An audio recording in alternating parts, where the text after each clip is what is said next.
জুলাই গণহত্যা এবং মানবতাবিরোধী অপরাধের তদন্ত চলার সময়ই আসামিদের গ্রেপ্তারি পরোয়ানা চাইবে রাষ্ট্রপক্ষ। একথা জানিয়েছেন আন্তর্জাতিক অপরাধ ট্রাইব্যুনালের চিফ প্রসিকিউটর তাজুল ইসলাম। শেখ হাসিনা সহ বিদেশে থাকা আসামিদের ফেরাতে আইনগত পদক্ষেপ নেওয়া হবে বলেও জানিয়েছেন তিনি। সকালে আনুষ্ঠানিকভাবে দায়িত্ব নেওয়ার পর সংবাদ ব্রিফিংয়ে একথা জানান তাজুল ইসলাম। চিফ প্রসিকিউটর বলেন, দেশে থাকা আসামিরা যাতে বিদেশে পালাতে না পারে সেজন্য তাদের বিরুদ্ধেও পরোয়ানা চাইবে তদন্ত সংস্থা এবং প্রসিকিউশন। 15 জুলাই থেকে 5 আগস্ট পর্যন্ত সংঘটিত গণহত্যার সব আলামত সংগ্রহ করাই এখন মূল কাজ বলে জানান তিনি। জানান, সামাজিক যোগাযোগ মাধ্যমে ছড়িয়ে পড়া হত্যার ভিডিওকে আলামত হিসেবে ব্যবহার করা হবে। তাজুল ইসলাম বলেন, আগে ট্রাইব্যুনালে আসামি পক্ষের আইনজীবী হিসেবে কাজ করলেও বর্তমানে রাষ্ট্রপক্ষে আইনি লড়াইয়ে কোনো আইনগত জটিলতা নেই। আমাদের প্রথম প্রায়োরিটি হচ্ছে, যেহেতু এই ঘটনাগুলো খুবই তাজা, এই এভিডেন্সগুলো যারা পারপিট্রেটার্স আছেন, যারা আসামি হবেন এই মামলাগুলোতে, তারা কিন্তু এখনও বাংলাদেশে বিভিন্ন জায়গায় আছেন, অনেকে দায়িত্বেও আছেন। তারা এই আলামতগুলো ধ্বংস করার চেষ্টা করবেন।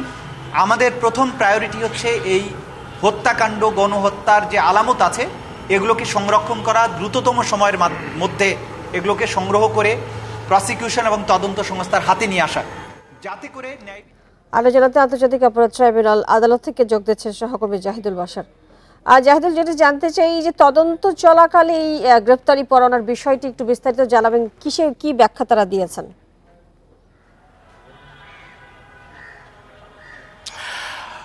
মাহমুদ মমিত, ধন্যবাদ আপনাকে। দেখুন, এই যে আন্তর্জাতিক অপরাধ ট্রাইব্যুনাল আইন যেটি, সেই আইনেই কিন্তু এই সুযোগ দেওয়া হয়েছে এবং একটি বিশেষ আইন, এবং এই আইনকে অত্যন্ত কঠোর করা হয়েছে। বিগত সরকার তখন জামাত এবং বিএনপির যাদের বিরুদ্ধে মানবতা বিরোধী অপরাধের অভিযোগে বিচার করা হয়েছে, তখন অত্যন্ত কঠোরভাবে এই আইনকে প্রণয়ন করা হয়েছে, যেখানে তদন্তের পর্যায়ে চাইলেই তদন্ত কর্মকর্তা, প্রসিকিউশন চাইলে আসামিকে গ্রেপ্তারি পরোয়ানা চাইতে পারেন।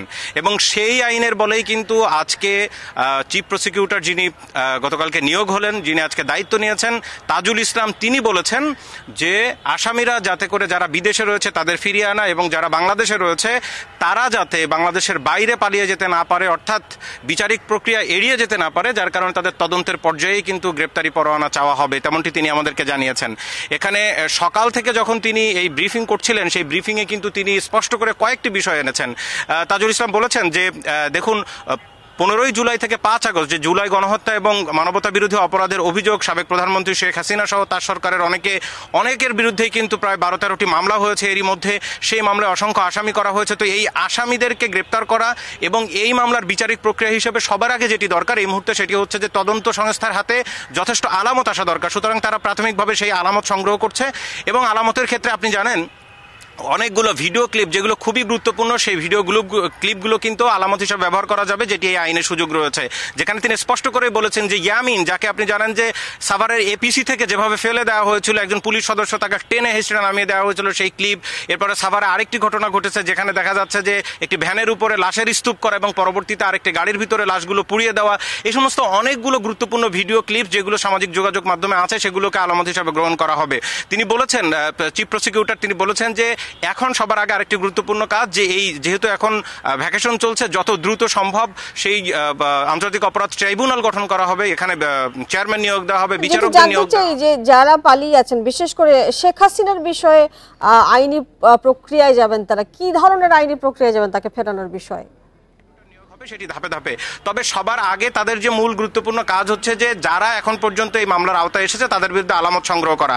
আরেকটি বিষয়, সেটি হচ্ছে যে এর আগে যখন জামাত এবং বিএনপি নেতাদের বিচার হয়েছে এই যুদ্ধাপরাধ ট্রাইব্যুনালে, সেখানে যেহেতু এই তাজুল ইসলাম তিনি নিজেই আসামি পক্ষের আইনজীবী হিসেবে কাজ করেছেন, এবং আরও একজন প্রসিকিউটর গাজী তামিম, তারাও আসামিদের প্রসিকিউটর হিসেবে কাজ করেছেন, সুতরাং আসামিদের আইনজীবী হিসেবে কাজ করেছেন, সুতরাং তারা এই পুরো ট্রাইব্যুনাল সম্পর্কে খুব ভালোভাবে জানেন।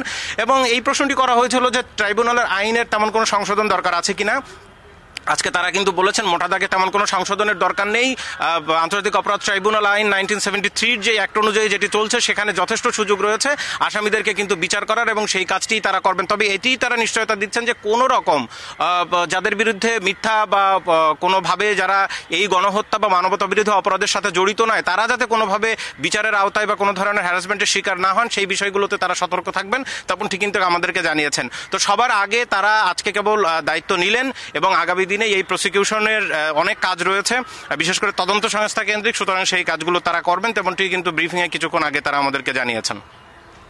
বাশার, একটি বিষয় জানতে চেয়েছিলাম আপনার কাছে যে শেখ হাসিনা সহ যারা বিদেশে পালিয়েছেন, বিশেষ করে শেখ হাসিনার বিষয়টি আইনি পদক্ষেপ নেওয়া হবে, কি ধরনের আইনি পদক্ষেপ তারা নেবেন, অর্থাৎ কি ধরনের আভাস তারা দিয়েছেন?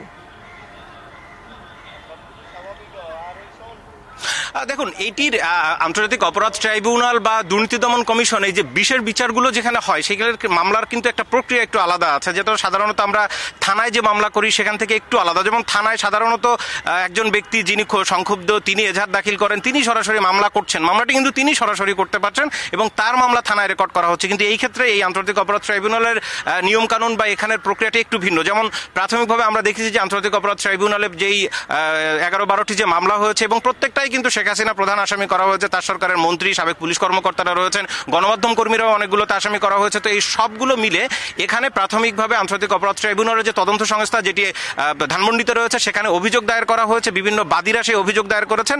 এখন নিয়ম হচ্ছে এই তদন্ত সংস্থা এই অভিযোগের ভিত্তিতেই কিন্তু তারা এটিতে তদন্ত করবেন, তদন্তের পরে তারা একটি তদন্ত প্রতিবেদন, আজকে যে প্রসিকিউশন যেই নিয়োগ দেওয়া হলো, অর্থাৎ গতকালকে যে 5 জন প্রসিকিউটর নিয়োগ হলেন, চিফ প্রসিকিউটর সহ, তাদের কাছে সেই তদন্ত প্রতিবেদনটা তারা দাখিল করবেন এবং প্রসিকিউটররা এটি ট্রাইব্যুনাল যখন পুনর্গঠিত হবে, অর্থাৎ চেয়ারম্যান সহ বিচারক যখন নিয়োগ হবে পুরো ট্রাইব্যুনালে, সেই ট্রাইব্যুনালের সামনে ওই তদন্ত রিপোর্ট দাখিল করবেন এবং সেই দাখিল করার পরেই কিন্তু মূল মামলার বিচারিক প্রক্রিয়া শুরু হবে। এটি কিন্তু সরাসরি মামলা হয়েই যে বিচার শুরু হয়ে যাচ্ছে বিষয়টি এমন নয়। তো তারপরে যে কিন্তু মূল বিচারিক প্রক্রিয়া শুরু হবে। কিন্তু যেমনটা শুরুতে বলছিলাম যে এখানে আন্তর্জাতিক অপরাধ ট্রাইব্যুনালের আইনের ভিতরে এত কঠোর করে দেওয়া হয়েছে যে তদন্ত সংস্থা বা তদন্ত কর্মকর্তা বা প্রসিকিউটররা তারা যদি মনে করেন যে এই আসামি এই বিচার চলাকালীন তিনি পালিয়ে যেতে পারেন অথবা বিদেশে আছেন, তাকে ধরাছোঁয়ার বাইরে চলে যেতে পারে, সুতরাং তদন্তের পর্যায়েই তাকে দেশে আনা দরকার। অনেক ধন্যবাদ আমাদেরকে বেশি বিস্তারিত তথ্য দেওয়ার জন্য।